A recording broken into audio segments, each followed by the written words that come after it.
Hey skaters, we're back with another episode of Welcome to the Streets with Goolie. That's me. And we're here again at Fargo Skate Park.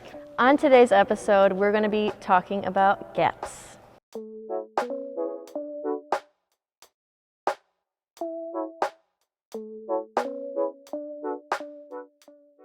What are gaps? So gaps is really just kind of jumping off of an obstacle. So you have stairs, you have flat gaps, which is gapping from one space to another space with like a gap in the middle. You have smaller gaps like jumping off of ledges or just flat obstacles onto a lower obstacle. There is so many variations of gaps, it's endless. You can get super creative with them. You can find really creative obstacles to do these types of tricks on. Gaps are really all about impact and getting air, having proper body formation when you're doing these things. So we're going to be going over all of that today. So you might have seen or heard about forward gaps, 180s, zero spins. You could even do 360s, fakie 360s, 540s. So it's just kind of like jumping. I will be showing you plenty of examples of what those look like. 360s will be a different episode, so we won't be going over too much of rotations in this episode, but you will see a little bit of an example of what those look like in this one, so you get the idea of what it means to be doing gaps. As I mentioned, there are various sizes of gaps. You can start small. I always recommend starting small when you're learning, and then you can gradually build yourself up. At this park, there is conveniently 3 different sizes of gaps that I'm going to be demonstrating on: a smaller gap, a medium-sized gap, and then this stair set here. Gaps are scary. If anyone tells you that they don't get scared sometimes of doing a gap, good for them, because I certainly get scared all the time doing gaps. They're one of the things that gets my heart pumping the most because they are scary. It's easy to think of worst case scenarios when you're approaching a gap and thinking about launching off of it. But as long as you practice, you have good foundation, you have good form, those things are really important in keeping yourself safe and feeling comfortable with the gap. So like this stair set, for example, I've had a lot of practice at this park and at obstacles similar to this one. So of course I was scared the first time I was gonna do this specific one because every gap is different. They're not all gonna feel the same. But since I had a lot of practice with something that's already about this size, I knew that I could do it because gaps are really about having good foundation, muscle memory, form, but also confidence. And recently I had a friend tell me that skating is 2 things. It's practice and it's confidence. So it is important that you practice your way up to feeling comfortable and confident with the gaps that you're doing, and that makes it so much less scary. And when you really land a good gap that you've had your eye on, it's such a rewarding feeling. When I feel stressed out about a gap where I feel like I'm not as confident in them, I just go back to the drawing board and I start small again and I start working my way up to make sure I'm building that good, strong foundation so that I feel confident again. So don't be discouraged. There's always room for practice, improvement, and growth. Gaps are all about jumping and absorbing landing. The absorption is super important because that is what helps avoid injury. It can cause heel bruising. That's something that I have commonly dealt with, and it is pretty common in skating. Also falling backwards or falling forward, slamming really hard. Those are all possibilities when you're doing gaps. So it's really important to have a good understanding of how to absorb landing or absorb impact. We have all these cushions in our spinal cord that compress when we take heavy impact and we land. So in skating, if you're landing, your spine is literally compressing. If you're compressing with your body, then you are helping your body absorb the impact and you're not letting your body stay rigid and causing almost like a friction type of impact. That's not what you want. Absorption is extremely important, and you want to make sure that your body's feeling good, nice and warm. You are just kind of picturing, envisioning, but also feeling what it's like to absorb and use power from your legs and absorb with your legs.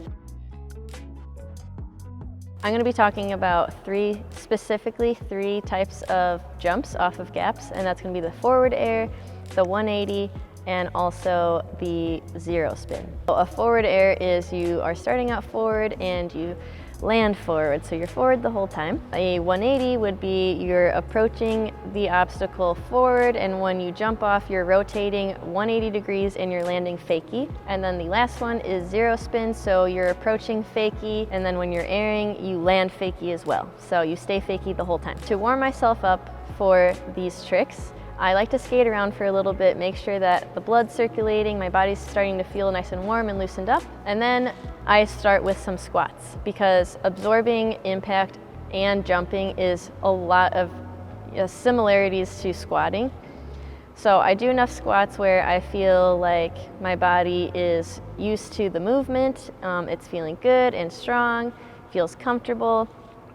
And then we can start moving on to doing some jumps. So I like to get a good squat in my legs, and once I start to open up through my legs, so I compress in my legs, and once I start to open up and unbend my knees, then I flick from my toes to allow my feet to leave the ground, and then you have a nice little air, and then as your feet start to come back down is when you want to go back into your squat to absorb the landing. I like to do this a handful of times so that I have a good understanding of what my body's supposed to feel like and all of those little micro movements that happen. I like to get my arms involved, have a nice swing that feels like it's carrying the right amount of momentum. If you want to work on getting higher and higher jumps, you can. Gaps aren't necessarily about getting a high jump. Depending on what the obstacle is, sometimes it's just about having a distance with the gap, or having a nice solid landing with the gap, or the right rotation that you're looking for. So it's not as much about jumping as people think it is, but it's definitely important and helpful to have a good understanding of what it feels like to jump off the ground, have the flick from the toes, and absorb that landing. Do that a handful of times until you feel nice and stable. If you feel unstable, you might not be low enough. So try getting lower, try having a even more predominant bend in your knees, and sometimes that works things out. If you feel like staggering your feet makes this easier, you can certainly try that. When you're doing forward airs, having a stagger in your feet when you land sometimes will cause a toe drag. So if that's happening to you a lot, you want to try having your feet more parallel and just really sit into the landing to absorb the landing. Sometimes paying attention to where your feet are when you land is important, and making sure they're landing at the same time and not one after the other, because that will definitely throw you off as well. Also, when it comes to safety gear, I feel like learning gaps, it is important to be as protected as you feel comfortable with, because a lot of falling can come with doing gaps. So it's never a bad idea to be nice and padded up to your comfort level. Once your jumps are feeling good, we're going to take it to an obstacle.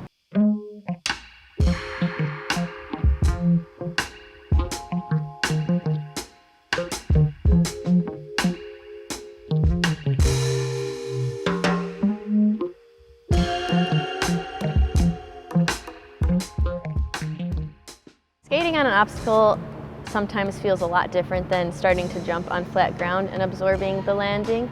And it is different. The movement is going to be very much the same, but the absorption is going to be more important now, because you're actually you're adding height to your landing now. And that's why starting out small is always a good idea. And the obstacle that I'm working on today as my small obstacle might feel too big for you, and that's perfectly okay. You can find something that's even smaller than this one. You want to make sure that you're actually rolling. You want some speed with this, because speed actually is your friend when it comes to doing gaps. If you're not going very fast and you take a really heavy landing, all of the impact is going to be going straight down. If you're skating at a good speed when you land, your momentum is still being carried into the direction that you were skating, so it helps kind of disperse the impact. It's okay to go slow at first on a small obstacle, but once it starts feeling more comfortable, you can increase your speed, and that will help a lot with the absorption process. So you're going to be rolling forward, stay forward, and land forward. Again, you don't necessarily have to jump off of the obstacle. You can even just roll right off the obstacle. If that feels scary and jumping's more comfortable, absolutely try that. You can try both. For me, I like to do a little jump, and I'm looking for the end of the obstacle where I want to jump off, and then I am absorbing that land. You can be over dramatic with it if you want to at first, so that it's really ingrained in you on how you want to absorb that landing. So like I said, you can roll off, but if you are jumping, make sure you're doing it at the right timing.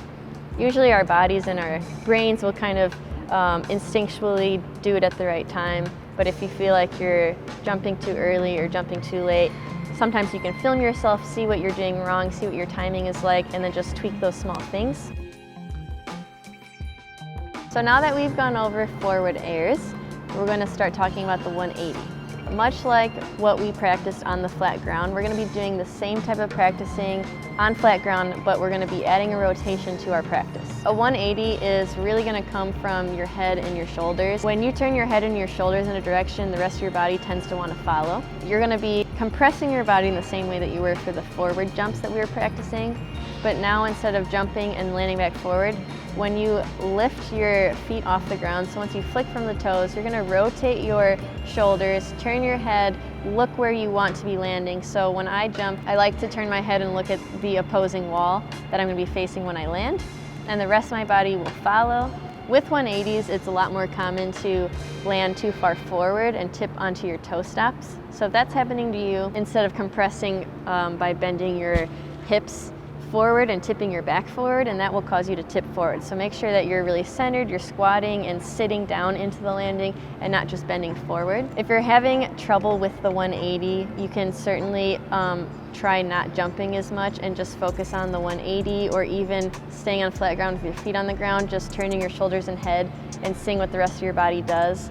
And you'll find that your body will naturally want to turn. So once you get the hang of doing that, then you can start adding in the jump. If that feels comfortable for you, then we're going to take it onto the small obstacle we've been practicing on. This is going to be much like what we already practiced, except you're going to be adding that rotation in. So you're jumping from a higher surface and landing to a lower surface. And sometimes that can feel scary when you have to rotate. But that's why we did all that practice on flat ground, so that way you have the muscle memory, you know what your body's supposed to do. For this last one, we have zero spin. So again, zero spin is rolling fakie and landing fakie. This is the hardest one in terms of having a mental blockage with it. A lot of people struggle with rolling fakie into an obstacle or into a trick. Don't be discouraged, it just takes some practice. So we're gonna do the exact same type of practices on flat ground before we take it to the obstacle, but instead we're gonna be actually rolling backwards. You wanna look over the shoulder that feels most comfortable for you. For me, I look over my right shoulder for this, just like before, except you're gonna be looking over that shoulder the whole time. Once that feels comfortable, we'll be taking it to the obstacle. So just like before, all the movements are gonna be the same, except there's no rotation this time. You're staying fakie, and the hardest part is the timing. But as long as you have your head turned, you spot your landing. For this one, you wanna spot your landing. So you wanna see where exactly you wanna land. So I tend to look at the edge of the obstacle, right past the edge of the obstacle where my landing is going to be. As long as you have that and you have your good foundation with your body, you're going to be all good. Once you start feeling comfortable with these on smaller obstacles, you can start adding speed, because as I said, speed is your friend when it comes to gaps, and it is important in getting the right impact. All the movements are going to be the same. We already went over the foundational skills that you need to have to do this. But since it is a bigger obstacle, it is really important to make sure you're emphasizing the landing and absorbing properly like we've gone over. So that's gonna be the biggest thing, is adding some speed once the bigger obstacle and really emphasizing the absorption and spotting where you wanna land. You wanna make sure that your landing is safe, there's no debris in the way, especially if you're out in the wild on the streets. Sometimes I like to just stand on the edge of something and jump off to make sure that the size of the gap feels safe for me before I give it a go. If that's not possible to do that, which sometimes it's not, just make sure that you're comfortable with the skills that you already have to take on that size of gap. For me, on bigger obstacles, a 180 feels a little bit safer to me because the absorption is a little bit kinder on my body than a forward gap. If you're trying to clear a distance in a gap, speed is huge. You want to make sure you have the proper speed for the size of the gap or the distance that you're trying to clear. When you have bigger gaps, you can start working on different grabs. There's all sorts of grabs that you can work on. That's what I do love about gaps, is you can start, once you get comfortable with them, you can start pushing it to see what types of gaps you can accomplish. And it is such a good feeling when you land and roll away from a gap that you might have been afraid of before.